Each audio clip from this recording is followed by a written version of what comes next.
Okay, so we have seen that when we're looking at a single particle, we can talk about the work done on that particle. We have the work kinetic energy theorem. Okay, and so this would be some object acting on this particle, and the work done causes the particle's kinetic energy to change.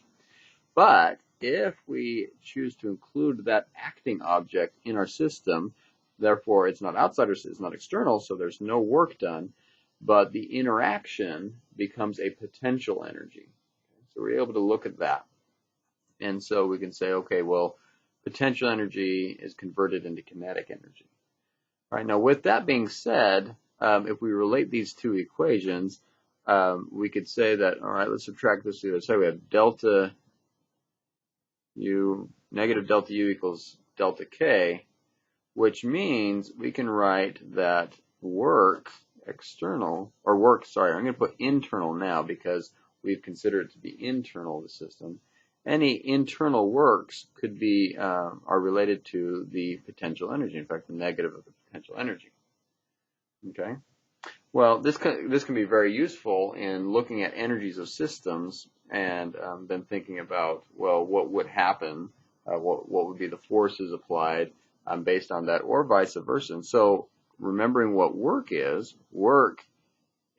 force dotted with some displacement from some initial to some final place. Okay. And so when we recognize that this is Fs, the dot product says I want the force in the direction of displacement, we can write that. And just for the simple case, let's just assume it's constant for this displacement. We end up with F delta S, where this is the component force in the direction of S, is then equal to negative delta U. Okay. And lastly, let's just divide that delta S over. And Fs becomes negative delta U delta S, which if we break up our steps, remember this is some displacement, if we break that up into a whole bunch of small steps, then we could say that it's negative du ds, where that d stands for a small bit. But what is that?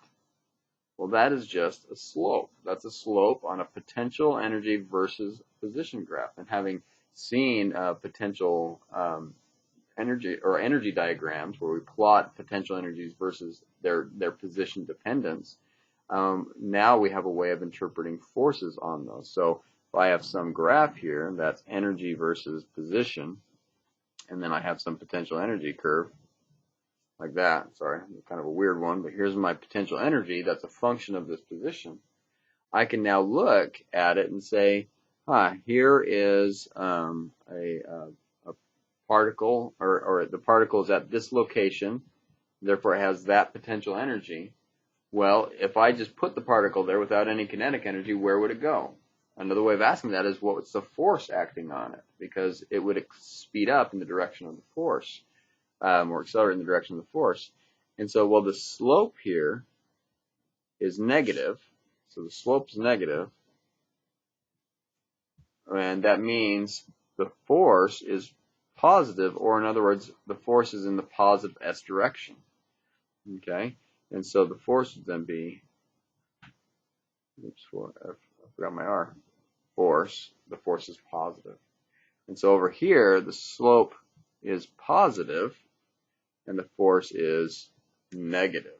And it kind of makes sense. If I think about gravitational potential energy, and this is literally an altitude of some set of hills, or an elevation of some set of hills, if I put a round ball on this hill, it's going to roll this way. If I put a round ball on this point of the hill, it'll roll this way, because the net force acting is going to cause it to move in those directions. All right, and so this idea does make a lot of sense, but we can quantifiably relate those two variables. So the force acting in the direction of the displacement is equal to the negative of the slope of the potential energy versus position graph.